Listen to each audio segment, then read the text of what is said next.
directo, que igual pueden hacer sus comentarios, igual pueden compartir, igual pueden dejar sus preguntas, que durante la semana trataremos de responderlas o haremos un video especial, dependiendo del tema, lógicamente, haremos un video especial para dar respuesta a esas interrogantes. Bueno, rápido, sus preguntas, por favor escríbanlas, sus inquietudes que han encontrado durante la semana que ya termina hoy. Hola, tengo una pregunta. En el libro de Job, ellos, los que interactúan en el libro, tienen un conocimiento de Dios, de lo que era justo e injusto. Si la data del libro es por el tiempo del Génesis, en los que no había ley, es decir, algo que dijera que no es justo o injusto, ¿cómo era que Job presentaba holocaustos y hacía venir a sus hijos para purificarse? ¿De dónde ellos sabían todas estas cosas? Cuando Adán y Eva comieron del árbol del bien y del mal, ¿ese conocimiento cuál es? Si sabemos que el significado que nosotros tenemos de lo que es justo no se compara con lo que es justo y bueno para Dios. Ok, muchas gracias, hermana Sandra, por tu pregunta. Creo que hay dos preguntas allí, ¿no? ¿O es la misma? Es la misma. Ok, bueno, vamos por partes. Para la audiencia, para los amigos, Sandra está preguntando acerca de cómo los personajes que están en el libro de Job tienen noción de lo que es justo y de lo que es injusto, teniendo en cuenta que la justicia está definida bíblicamente por la ley. La ley que Dios entrega a través de Moisés a Israel es la que otorga definiciones de justicia y de impiedad o de injusticia. El apóstol Pablo lo aclara también y lo dice que él no supo que había pecado, sino fue porque la ley dijo que había pecado. Pablo no sabía que hacía mal, sino hasta que la ley le dijo que era mal. Entonces, bíblicamente, esto es lo que dice Sandra, bíblicamente lo justo y lo injusto queda definido a partir de la ley de Moisés. Antes de ese pacto no hay una coordinación divina, literalmente hablando en la escritura, que demuestre o diga que hay definiciones o conceptos de justicia y de injusticia. Entonces, Job, el libro de Job está datado en su escritura cerca del tiempo, cronológicamente hablando, de Génesis capítulo 11 y de Génesis capítulo 12. ¿Qué quiere decir esto?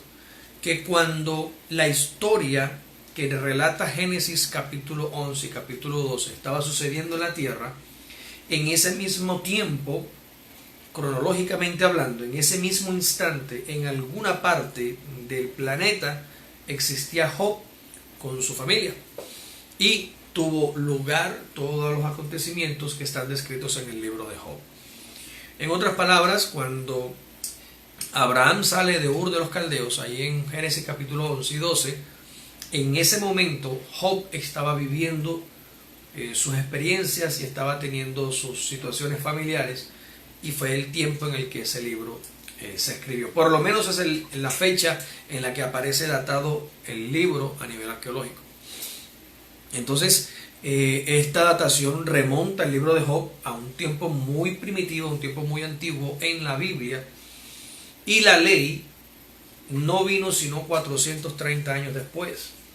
Así que Job tiene aparentemente un concepto claro de la justicia y de la injusticia antes de la ley.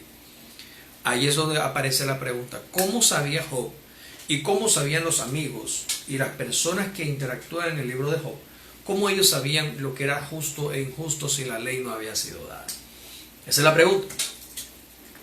Entonces, ya habiéndonos colocado en el contexto, en el marco histórico, tenemos que comenzar entonces a comprender cómo era posible que Job, sin tener ley, supiera lo que era justo y lo que era injusto, y Job, sin tener ley, supiera que tenía que presentar holocaustos y sacrificios por causa del pecado que sus hijos habían cometido.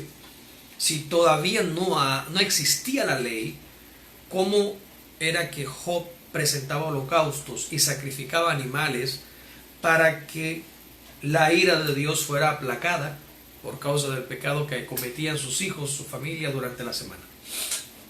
Entonces, pues la misma pregunta nos lleva a una pista bíblica, y es el hecho, el momento que tiene lugar cuando Adán y Eva pecan, cuando ellos desobedecen a Dios y pecan.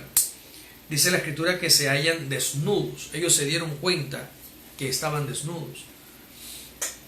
Ahora, ellos siempre estuvieron desnudos, pero el día que pecaron sintieron vergüenza. Eso es darse cuenta de la desnudez, es sentir vergüenza. Se sintieron avergonzados, sintieron pena delante de Dios por haberle fallado y se escondieron de su presencia, y aún se cubrieron con hojas de higuera. Dice la Escritura que se cubrieron con hojas de higuera, se hicieron delantales para ocultarse, para esconderse de la presencia de Dios. Pero Dios presenta una solución a la desnudez y a la vergüenza que ellos sienten, y la solución fue sacrificar un animal, un cordero, y vestirlos con la piel del cordero para que ellos no estuvieran desnudos. A partir de allí entendemos que Dios da el ejemplo a Adán y a Eva de que la única manera en la que el pecado es cubierto, o la vergüenza por el pecado se cubre, es a través del derramamiento de víctima. Alguien o algo tiene que morir, tiene que derramar la sangre para que ese sacrificio cubra la vergüenza de la desnudez. Aquí es donde entra, a partir de allí entra el concepto sacrificial en la historia de la creación de la humanidad. Antes de eso el sacrificio no había sido necesario. El sacrificio es necesario por causa del pecado que cometieron, que los llevó a tener vergüenza, a sentir vergüenza por su desnudez. Ahora bien, Adán y Eva saben que la única manera en la que ellos pueden estar delante de Dios es presentando siempre sacrificios. Fue el ejemplo que Dios les dio, y esto ellos lo transmiten a sus descendencias, a sus generaciones que vinieron después. Esa es la razón por la que Abel y Caín, la Biblia también dice que Abel y Caín presentaban también ofrendas y presentaban holocaustos a Dios. Fue algo que Adán y Eva debieron transmitirle durante su infancia y luego durante su adolescencia, y todos sus hijos lo hicieron así. Por eso no es extraño ver que Job, viniendo también del linaje, ¿sí?, de la descendencia adámica, no es descabellado entender que Job presentaba holocaustos y sacrificios porque había sido enseñado o instruido así mucho antes de que la ley estableciera el sacrificio como un mandamiento. Conocer entonces lo que es justo y injusto no depende de la ley. Conocer la justicia de Dios no depende de la ley. Hemos explicado en otros programas anteriores. Yo creo que voy a dejar por aquí la tarjetita del programa para que usted lo pueda ver. Un par de tarjetas voy a dejar de unos videos que ya tenemos grabados. Hemos hablado en programas anteriores de que la ley que fue dada por Dios a través de Moisés a Israel es un compendio de normas, de reglamentos y de estatutos que hoy pueden considerarse la constitución de un país. Entonces, la ley no solamente implica los actos ceremoniales ritualísticos del santuario, sino también las normas y las leyes humanitarias, sociales, religiosas, militares, comerciales, etcétera, etcétera, etcétera. Toda la constitución es la ley. Antes de que eso viniera, y la razón por la que Dios establece o entrega la ley es para darle identidad a un pueblo que Él quería levantar como nación. Entonces, Israel hasta ese momento había sido una nación tribal, gobernada por familias, por castas, si se puede decir, en donde cada padre de familia tenía hegemonía y tenía control sobre un número de población. Habían 12 tribus y cada tribu tenía un patriarca, y cada patriarca tenía ancianos, y cada anciano tenía príncipes de linajes que estaban dentro del pueblo de Israel, y estos tenían a sus familias. Cada uno veía y velaba por sí, y cuando había guerra, las tribus se unían para defender a la otra tribu. Era algo, podríamos compararlo con un gobierno confederado, en donde hay bloques, ciudades independientes todas, pero que se identifican con un solo gobierno central cuando las necesitan. Dios necesitaba darle una identidad a este pueblo y establecerlo como una nación, no solo tribal, sino como una nación establecida completamente, y entonces les entrega la ley, la constitución. Antes de eso, la ley como tal no era necesaria porque no había un pueblo, había solamente humanidad, todos eran gentiles. Adán era gentil, Eva era gentil, Caín, Abel, sus hijos, Job, Abraham era de Ur de los Caldeos. Eran todas las naciones cuando Dios estableció sus promesas. Y en ese establecer de promesas, los hombres gentiles, las naciones gentiles comenzaron a conocer a Dios de una manera directa o indirecta. Algunos se desviaron y otros permanecieron en la fidelidad a Dios. Esa mínima cantidad de personas que permanecen en la fidelidad a Dios mantuvieron la sabiduría que vino del Edén, cuando Adán y Eva salieron, mantuvieron la sabiduría y mantuvieron el conocimiento que tenían de Dios y cómo debían agradarlo a través de los sacrificios. Y seguramente también conocían la justicia porque Adán y Eva la habían conocido en el huerto. Este conocimiento se transmite por generaciones hasta llegar a Job, quien efectivamente conocía la justicia y sabía la verdad y sabía que había un redentor que vendría un día, porque lógicamente debió ser su antepasado Adán quien se lo dijera. El protoevangelio comienza en Génesis capítulo 3 versículo 15, en donde está la promesa de Dios de levantar a un libertador que pisara la cabeza de la serpiente. Así que el conocimiento de un redentor es muy antiguo, desde el principio de la humanidad, y solamente, reitero, la ley vino cuando fue necesaria para que un país, una nación sacada de los gentiles, se estableciera como un ejemplo para las demás naciones, y para que esta nación en particular lograra conocer al detalle bendiciones de ser obediente a Dios, de temerle a Dios, y también las consecuencias de desobedecerle, para que Dios hiciera su juicio y mostrara su gloria y su gracia en un cúmulo de personas y no en toda la humanidad. Entonces, de allí es la razón por la cual Job conoce y sabe que debe presentar holocaustos y sacrificios, y sabe que es lo justo y que es lo injusto, porque históricamente el conocimiento de Dios se transmitió a nivel de linaje hasta nuestros días. Entonces, esa es la razón por la cual, a pesar de ser un libro muy antiguo, Job, y que en ese momento Job no conocía la ley mosaica, porque Moisés lógicamente no había nacido ni existido todavía, esa es la razón por la que él lo sabe, por el conocimiento que ya sus padres tenían y por la transmisión oral y aún escrita de ese conocimiento durante varias generaciones en los tiempos de Abraham. Muchas gracias, hermana Sandra, por tu pregunta. Esta es la respuesta que puedo presentar en este momento a tu cuestionamiento, y espero haber sido claro. Si tienes alguna inquietud, algún comentario o pregunta al respecto, por favor puedes escribirla ya mismo en los comentarios para poderla responder. Adelante. Se han conectado Alex Pérez, Anamín Núñez Collazos y Seudis Tomás, que mandan saludos, y Seudi tiene una pregunta pendiente. A ver. Vamos entonces con la segunda pregunta. La segunda pregunta también es de Sandra Blanco. Okay. Dice: una forma de entender el libro de Job puede ser viendo a Job en representación de la humanidad que es azotada y a la merced de las tinieblas, sin esperanza, porque no había quien pudiera defenderlo, guardarlo de esa opresión. Es una pregunta. Porque Job expresa la condición del ser humano de forma tal que no tiene opción delante de Dios, y por esta razón está así, totalmente perdido y despojado de su gloria. Así estaba la humanidad sin su Redentor, sin Cristo, y así está expuesta hoy a aquellos que no han aceptado al Señor.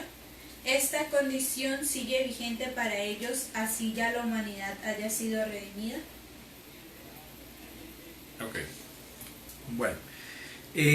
Mirar a Job como un tipo de la humanidad perdida, pues, ¿qué puedo decir? Todo se puede.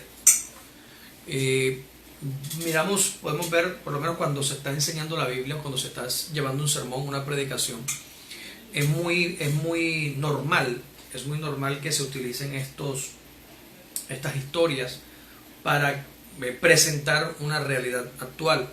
En ese caso estaríamos utilizando una parábola, ¿sí? Podríamos utilizar parábolas para presentar una verdad, o podríamos utilizar el símil o las metáforas que están en la Biblia, utilizando las mismas historias para explicar una realidad actual.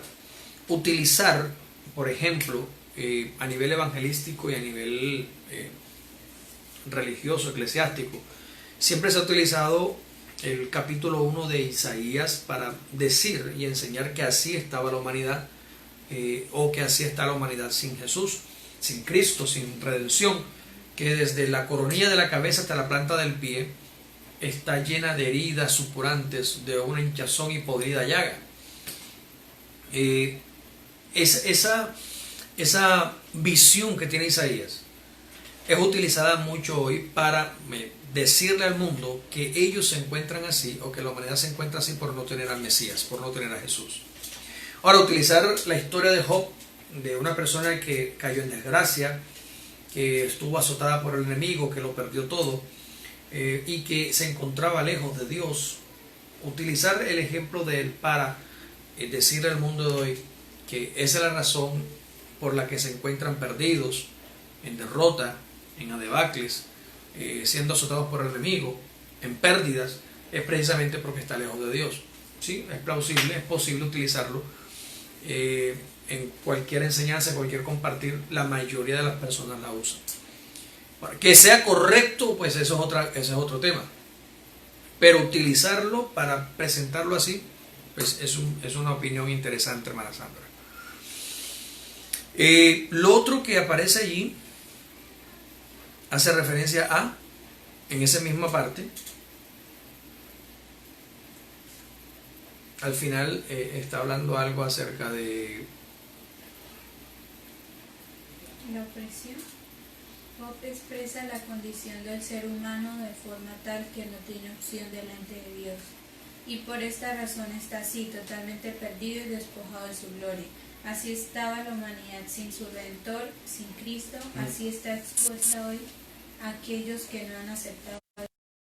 Sí, viene la parte. Esa condición sigue vigente para aquellos, así ya la humanidad haya sido redimida. Sí, esa es la segunda pregunta que está ahí en esa parte. Toda la humanidad fue redimida por la sangre de Cristo, toda, absolutamente toda. Nadie se quedó por fuera.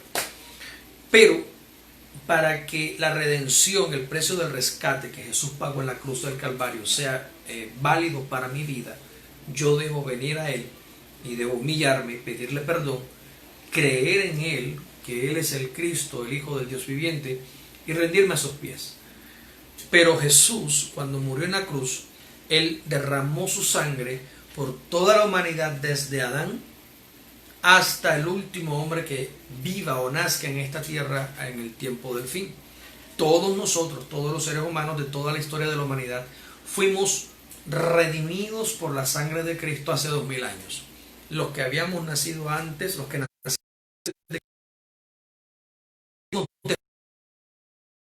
haciendo en el futuro. Toda la humanidad completa fue pagada, su redención, por la sangre de Cristo. A pesar de eso, podemos ver que la humanidad hoy sigue sumida en la maldad, en la destrucción, en la tristeza, en la aflicción. Y la razón por la que eso pasa es porque la humanidad no quiere venir a Dios. La única forma en la que la redención o el precio del rescate que Jesús pagó con su sangre para cubrir mi vergüenza para perdonarme, para limpiarme, la única forma que esa redención cobre validez para mi vida es que yo venga a Él, me humille, le pida perdón y entregue mi vida a Cristo. Es la única forma. Todas las personas, absolutamente todas las personas, fueron redimidas por la sangre de Cristo. Es decir, el precio fue pagado. Ahora nosotros no tenemos nada que hacer. Solamente creer en Él y, lógicamente, obedecerle. Obedecerle al Señor, creyendo en Él, es lo que habilita ese precio de rescate que ya Él pagó por nosotros en la cruz del Calvario. Hasta que eso no pase, la humanidad, sea quien sea, estará, digámoslo así como ella presenta el caso, igual que Job. Enfermo, doliente, solo y en pérdida, y lejos de Dios. Y preguntándose por qué. ¿Qué pasa? Amén.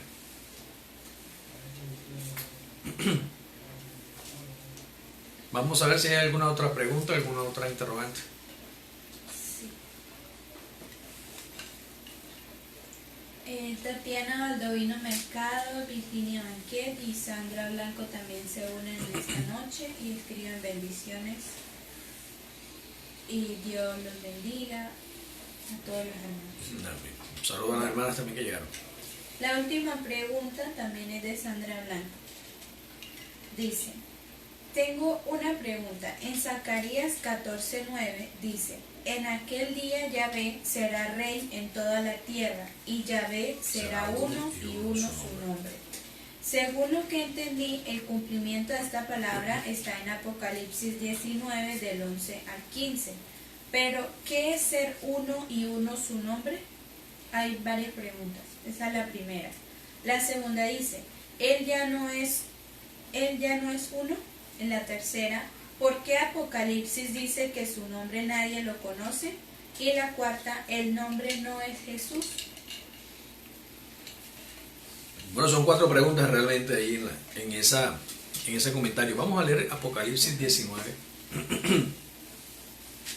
A ver qué dice. Gracias, hermana Sandra, por tus preguntas. 19 del 11 al 15. Muy interesante. Vamos a ver qué dice la Biblia. Apocalipsis 19 del 10 al 15. Del 11 al 15. Okay. El verdadero es el título. Y vi el cielo abierto, y he aquí un caballo blanco, y el que lo monta es fiel y verdadero, y con justicia juzga y guerrea. Sus ojos son llama de fuego, y hay muchas diademas sobre su cabeza, donde tiene un nombre escrito, el cual nadie conoce sino él mismo. Está vestido con una vestidura empapada en sangre, y su nombre es el Logos de Dios. Y los ejércitos celestiales, vestidos de lino fino, blanco y limpio, lo seguían en caballos blancos. De su boca sale una espada aguda para herir con ella a las naciones, y las pastoreará con vara de hierro. Él pisa el lagar del vino del furor, de la ira del Dios Todopoderoso. ¿Listo? Ok. La pregunta nace en Zacarías 14:9, ¿no? Aparece la pregunta donde dice: en aquel día Él será uno y uno su nombre. Y entonces, ¿qué sucede aquí? Lo primero que tenemos que recordar o tenemos que saber, enterarnos, es que Dios bíblicamente siempre se ha revelado de maneras distintas y su revelación siempre ha sido progresiva. Entonces podemos ver en el principio de los tiempos a Elohim funcionando, trabajando en la creación. Podemos ver a Elohim y podemos ver a este Aleph-Tav junto con Elohim haciendo la función creadora. Luego podemos ver a un personaje nuevo que aparece y se identifica como El Shaddai. Deja de aparecer Elohim de manera única y aparece otro personaje llamado El Shaddai. Luego desaparece el Shaddai y aparece El Elyon, aparece El Olam. Y de esa forma hay una revelación constante, progresiva del nombre de Dios. Finalmente cuando llegamos a Éxodo capítulo 3, versículo 14, aparece un nuevo nombre, Yahvé. Aproximadamente ese es el nombre en la pronunciación latina, Yahvé. Aparece este nuevo nombre y se traduce: he sido el que sí, el que seré. Esta forma de revelación de Dios siempre se ha mostrado para la humanidad y siempre se ha mostrado para Israel. Entonces, luego viene Yahvé con todos los títulos: Yahvé Jireh, Yahvé Sidkenu, Yahvé Rafa, Yahvé y todos los demás, ¿sí? Y entonces uno dice, bueno, pero ¿cuál es el nombre? Pues todos son los nombres de él. Lo que pasa es que él está funcionando o está dándose a conocer de una manera distinta. Cuando aparecen las profecías del Mesías, dicen que su nombre sería Yahshua, que es la contracción de Yahvé con la palabra al final Shua, que es Salvador o Libertador. Entonces, si tradujéramos Yahshua al español, sería el yo soy libertador, si lo quisiéramos traducir. Dios necesitaba revelarse en el futuro en ese nombre para que Israel entendiera que Él salvaría al pueblo de sus pecados, que es lo que dice Mateo. Entonces, al final de los tiempos de este periodo que Dios determinó para Israel hace 2000 años, se hace hombre, Dios se encarna, se hace hombre y lo llegamos a conocer como Yahshua o Jesús. Ahora, el nombre sobre todo nombre, según Filipenses 2, capítulo, y un nombre que es sobre todo nombre, para que en su nombre se doble toda rodilla de los que están en el cielo, en la tierra y debajo de la tierra. Y Hechos capítulo 4, versículo 12 dice que en ningún otro hay salvación. No hay otro nombre en el que podamos ser salvos sino en el nombre de Jesús. Y por eso todas las cosas que aparecen dentro del funcionamiento de la iglesia de Cristo deben hacerse, pedirse o decirse en el nombre de Jesús, porque es el nombre que nos ha sido revelado a su iglesia. Y esto tenemos que tenerlo claro. El nombre de Yahshua, de pronto algún mesiánico por ahí se va a enojar con lo que voy a decir, pero tengo que decirlo. El nombre de Yahshua no ha sido revelado a Israel. Yahshua es el nombre que fue revelado al mundo. Dice la escritura en Juan, verso 12, a los suyos vino y los suyos no lo recibieron. ¿Por qué no lo recibieron? Porque no recibieron la revelación de quién era Yahshua. No conocieron ese nombre. Sabían que se llamaba así, pero no conocieron ese nombre. No llegaron a entender lo que significaba Yahshua. ¿Quién sí lo entendió? Pedro. Pedro lo entendió, lo declara. María lo entendió, lo declara. Lázaro lo entendió, lo declara. Y llegaron a creer en él. Juan el Bautista, el día del bautismo, entendió.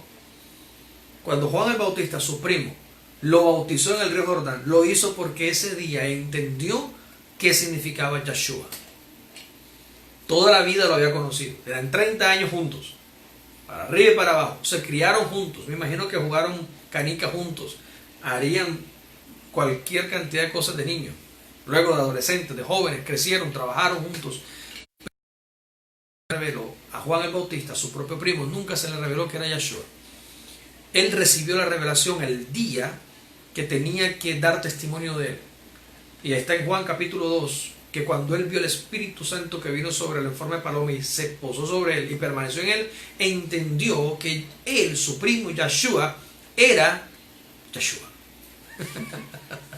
Entendió el nombre, se le fue revelado el nombre a él. Y a partir de allí dijo, este es el Corderito de Dios que que carga el pecado del mundo. Entonces, conocer el nombre es una cosa y tener la revelación del nombre es otra. A Israel no se le reveló el nombre de Yahshua. Ese nombre Yeshua fue revelado al mundo gentil porque ellos no lo recibieron. Hasta el sol de hoy. Israel no recibe a Yeshua como su Dios porque no les ha sido revelado. Y entonces llegamos a Apocalipsis. ¿Por qué?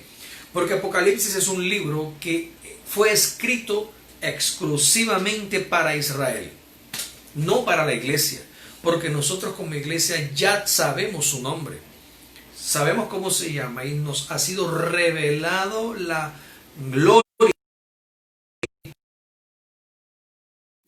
que es sobre todo nombre. Pero Israel no lo conoce, Israel no lo sabe. Entonces, cuando viene el apóstol Juan y tiene toda esta revelación, esta carta de Apocalipsis o este libro de Apocalipsis, oiga bien iglesia, no es para la iglesia, es para Israel. Está escrito con destinatarios mis esclavos. Y la iglesia no es esclava, la iglesia es la esposa del Cordero. Entonces para sus siervos, para los esclavos les fue escrito esto, porque es precisamente y de manera única Israel la que va a pasar los juicios del Apocalipsis, son para Israel. Ellos son los que van a ser perseguidos en el tiempo de la tribulación, gran tribulación. Son las 12 tribus las que van a poner los 12,000 elegidos de cada uno de parte de Dios para ser testigos. Y es el pueblo de Israel el que va a ser sometido a esta gran prueba que viene, que se llama en la Biblia el día de la angustia de Jacob o de Israel. Por eso el 24 es exclusivamente dedicado a Israel. Ese día, cuando la gran tribulación comience y todos estos juicios comiencen a caer, comenzará la manifestación progresiva de el nombre de Dios para Israel. Y por eso cuando él lo ve, al soberano que viene montado en el caballo, lleno de joyas, de diademas y de piedras preciosas, dice que tenía escrito un nombre que nadie sabe. ¿Nadie quién? Nadie de Israel. No porque no sepan el nombre, sino porque no les ha sido revelado. Juan sabe quién es. Como él dice, que nadie sabe o que nadie conoce, y luego 2 líneas más abajo dice, y su nombre es el Verbo, el Logos de Dios. O sea, Juan evidentemente sabía quién era. Juan sabía quién era. Juan sabía quién era el personaje que venía. Porque él lo dice. Al adelante dice, tiene un nombre inscrito en su frente. ¿Sí? En la frente. ¿En dónde lo tiene escrito?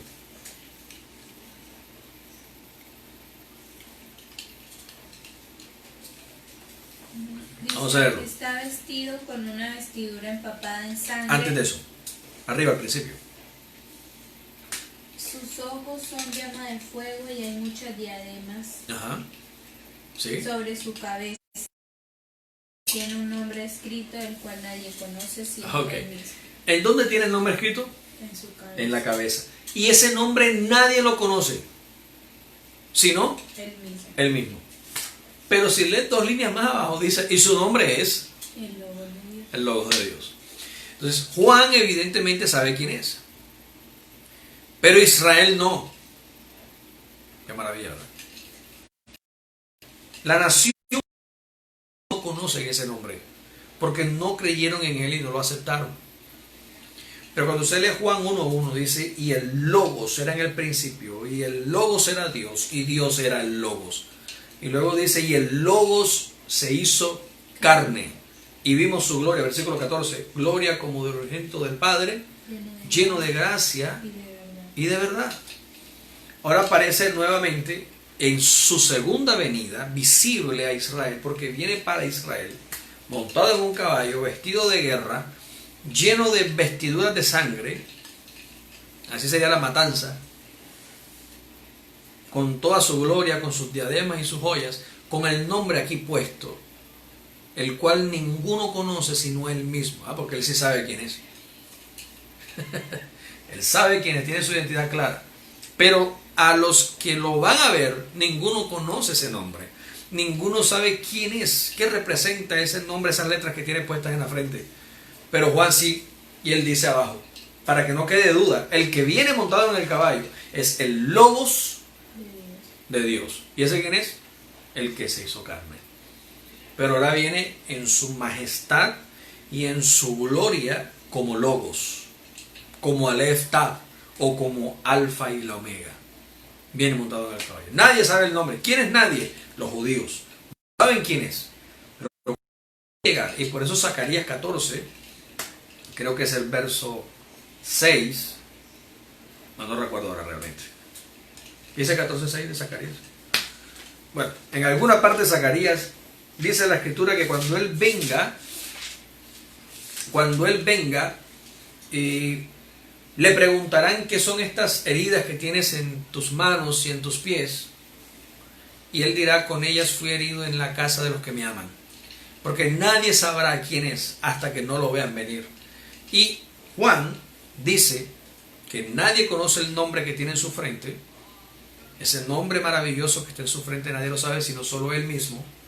Pero reitero, 2 líneas más abajo dice, y su nombre es el Logos de Dios. En otras palabras, quien viene otra vez montado en ese caballo es Jesús de Nazaret. ¿Qué dice Zacarías? No, dice, y acontecerá que en ese día no habrá luz clara ni oscura. Ok, sí, tengo una cita equivocada en la mente, no la recuerdo ahora.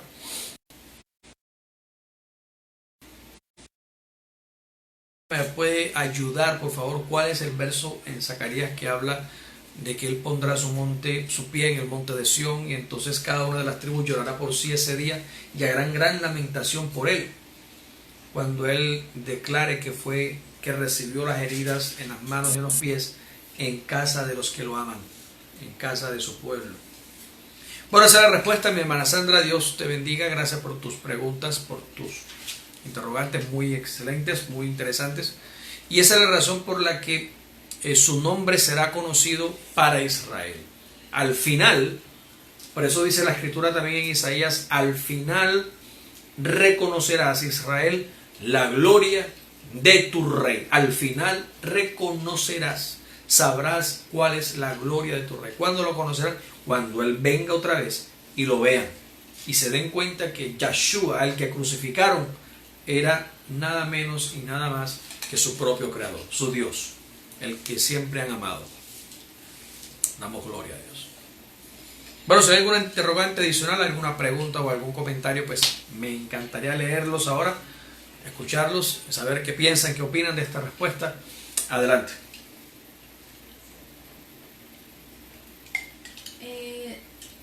La pregunta que tiene Seudi para hoy dice, bendiciones. En Apocalipsis 13 se habla del dragón y las 2 bestias. ¿Quiénes son o qué representan? Estamos apocalípticos hoy. ¿Será por la cuarentena, por la pandemia? Gracias, hermana Seudi, por tu pregunta. Gracias por la pregunta. Apocalipsis capítulo 13 habla del dragón y habla de un par de bestias. Bueno, responderte esa pregunta es bastante complejo porque tomaría mucho tiempo dar una respuesta total. Leer este capítulo de Apocalipsis hay que leerlo junto con los capítulos 7, 8, 9 y 10 de Daniel, porque Daniel explica quiénes son estas bestias y quiénes son los que la conforman. Lo que puedo decirte así a grosso modo del capítulo de Apocalipsis, capítulo 13, cuando se refiere al dragón y a estas bestias, lo primero, pues lo que a nivel religioso, a nivel eclesiástico ya todos conocemos, el dragón siempre ha sido la representación monstruosa, digámoslo así, del adversario de Satanás. Satanás es el dragón en la simbología bíblica. Siempre el dragón es el diablo, así como la serpiente antigua, la serpiente tortuosa, tienen muchos nombres, muchos calificativos. El dragón es la representación simbólica de Satanás, del adversario, del diablo. Las bestias que aparecen en Apocalipsis, bueno, aparecen muchas bestias, pero puntualmente este par de bestias que aparecen aquí, que salen del mar, son aglomeraciones de naciones o de países, confederaciones de naciones o confederaciones de países que se unen para hacer guerra contra los santos, es decir, contra Israel, y para hacer guerra contra su Dios, contra el Dios de Israel. Detalles más profundos de esto creo que los podremos mirar en el seminario que comenzaremos mañana, Dios mediante. Recuerden que mañana tenemos un seminario en directo con Mike Corey desde Dubai y con nuestro amigo y hermano Stephen Downey desde Australia. Estaremos conectados con ellos mañana, que se encargarán de dar una enseñanza bastante, considero, más profunda, porque va a ser exclusivamente acerca de este libro del Apocalipsis. Vamos a estar en este seminario por un mes aproximadamente, así que invito a los amigos que no se han suscrito al canal que se suscriban, y a los que no han seguido esta página pues que la sigan a partir de hoy para que no se pierdan el seminario completamente gratis que comenzará mañana sobre el Apocalipsis y sobre el rapto de la iglesia. Hasta allí puedo decir, hermana Seudi, por causa del tiempo y por causa de lo compleja de la respuesta. No puedo decir todas las cosas así porque no se entendería muy bien. Se necesita un tiempo más profundo, donde Biblia en mano, cita por cita y más citas por más citas, podamos verificar toda esta información. Solamente te puedo decir eso por ahora, mi hermana Seudi. Espero a ver pues, que sea suficiente lo que te he dicho por ahora. Gracias. La cita es Zacarías 13:6. Ah, 13:6. Bueno, me pegó en el palo, ¿viste? Era Zacarías 13:6. Yo pensé que era el 14. ¿Por qué se me metió el 14? No tengo idea. Porque está ahí mismo. Está al lado, ¿verdad? El número. Bueno, entonces, iglesia, la cita es Zacarías capítulo 13, verso 6. Vamos a leerla para cerrar ese círculo ahí. Dice, y le preguntarán, ¿y qué heridas son estas en tus manos? Y él responderá, con ellas fui herido en casa de los que me aman. Ya, la cita que se me metió fue Juan 14:6. Esa fue la cita. Que Jesús dice, y Jesús dijo, yo soy el camino y la verdad y la vida, y nadie viene al Padre sino por mí. Esa fue la cita que se me cruzó en el momento. Juan 14:6. Zacarías 13:6. Eso es cuando Él venga. Ese es el mismo momento de allá. Apocalipsis 19:11. Y Zacarías 14:6. 13:6. Ese es el instante. Lo que Zacarías vio es eso. Y lo que Juan vio es eso. Lo mismo, visto desde dos perspectivas distintas. El uno lo vio como el siervo que viene a mostrar las heridas, y el otro lo vio como el guerrero que viene a reventar todo. Pero es el mismo acontecimiento, el mismo evento. Zacarías 13:6 y Apocalipsis 19:11 en adelante. Amén.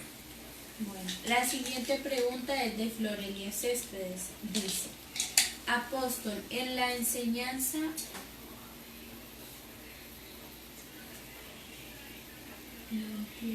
dice ese, debe ser las notas en pasajes especiales, dice 323 de la Biblia textual. Bueno, Debe ser. dice, se llegó a la conclusión de que el anticristo viene de la tribu de Dan, y Deuteronomio 33:22 dice que Dan es cachorro de león que salta desde Basán, y el Salmo 68:15-16 dice que Basán es el monte de Elohim. ¿Por qué el rival de Cristo salta desde ese monte si es el que Yahvé escogió para su morada? Buenas preguntas, ¿verdad? Tan interesantes esas preguntas así. Gracias, hermana Florelia, por tu pregunta. Bueno, el asunto con la tribu de Dan es que proféticamente en Génesis, Jacob anuncia de que Dan es serpiente junto al camino. Hay algo, bueno, lo voy a decir aquí, pues me disculparán los que no piensen así. Espero no meterme en problema con nadie, pero es lo que está escrito en la Biblia, ¿no? Los judíos no van a recibir nunca un rey extranjero. Vamos a meternos en el contexto cultural judío. El anticristo tiene que ser el rey de Israel. Porque está escrito que se sentará en el trono de David. Eso significa que Israel debe proclamarlo rey. Israel debe decir, este es mi rey. Debe proclamarlo. Creo que esta se nos acabó. Israel debe proclamarlo como rey. Y la única forma en la que Israel lo es que esa persona sea miembro de una de las tribus de Israel.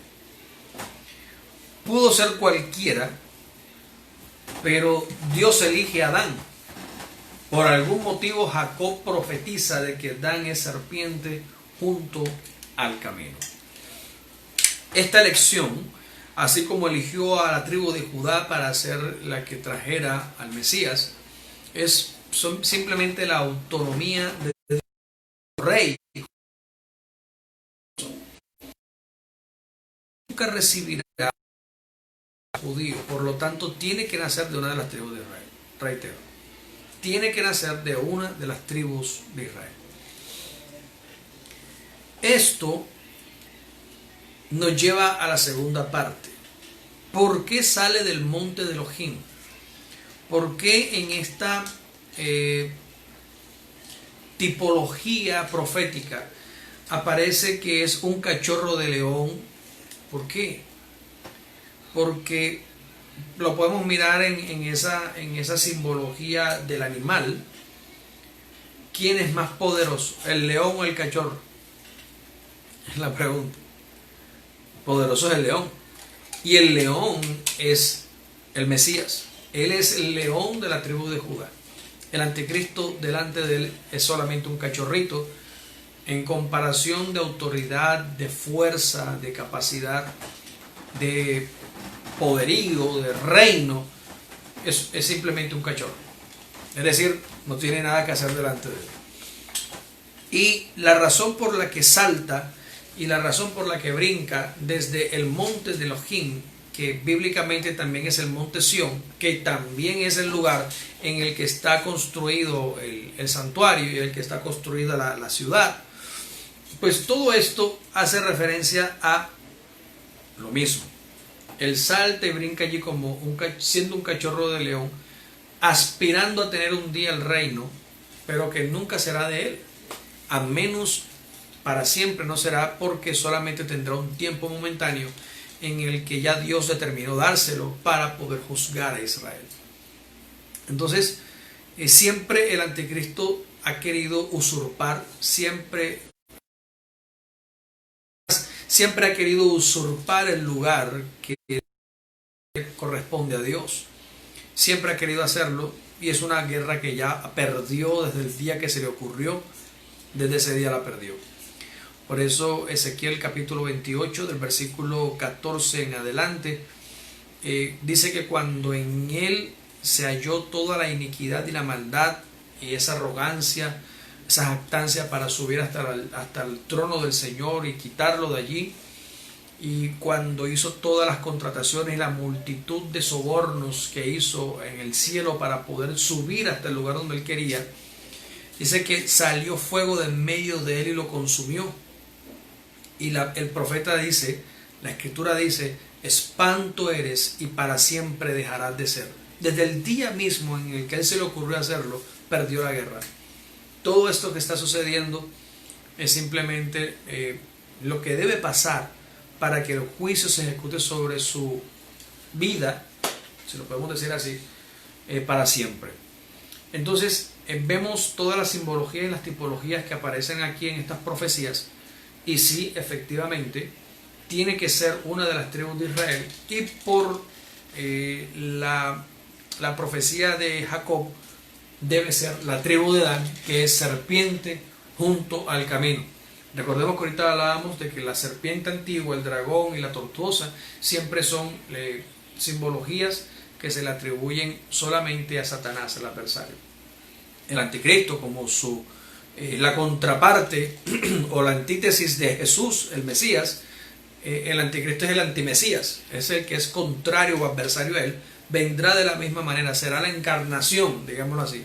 Así como Jesús es la encarnación de Dios en la tierra, el anticristo será la encarnación de Satanás en la tierra. Así que miremos cómo se van a dar estas cosas, porque será terrible el día en el que se cumpla esta palabra y Satanás se encarne en la tierra, en el anticristo, para poder hacer su voluntad, para poder hacer lo que ya está determinado a hacer en la escritura en el fin del tiempo. Es lo que te puedo decir ahora, es la respuesta, mi hermana Florelia. Por eso aparece Dan, por eso aparece el cachorro del león, y por eso aparece ahora en el Salmo 90. ¿Aullarás a quién? Y el basilisco. Y al basilisco. Ese león es ese. A él es el que voy a. En las otras versiones dice al cachorro Al del león y al dragón. Al cachorro del león y al dragón. Salmo 91. Hollarás o pisarás al cachorro del león y al dragón. En la versión acá, Biblia textual dice, hollarás al león y al basilisco. Es el mismo. ¿Sí? Es el mismo. El dragón o el basilisco, que es la serpiente, y ese león al que hollarán es el mismo.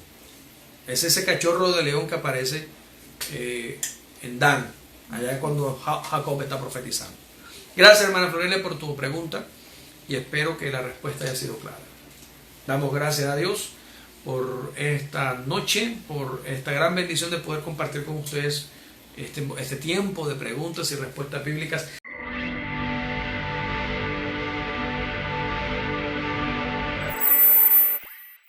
Si tienes algún comentario adicional, si tienes preguntas que hayan surgido después de estas respuestas que he dado, escríbelas por favor, y Dios mediante, en el próximo episodio, próximo sábado, en el capítulo número 30 de esta serie, estaremos dando respuesta a esas preguntas. Que Dios te bendiga, que Dios te guarde.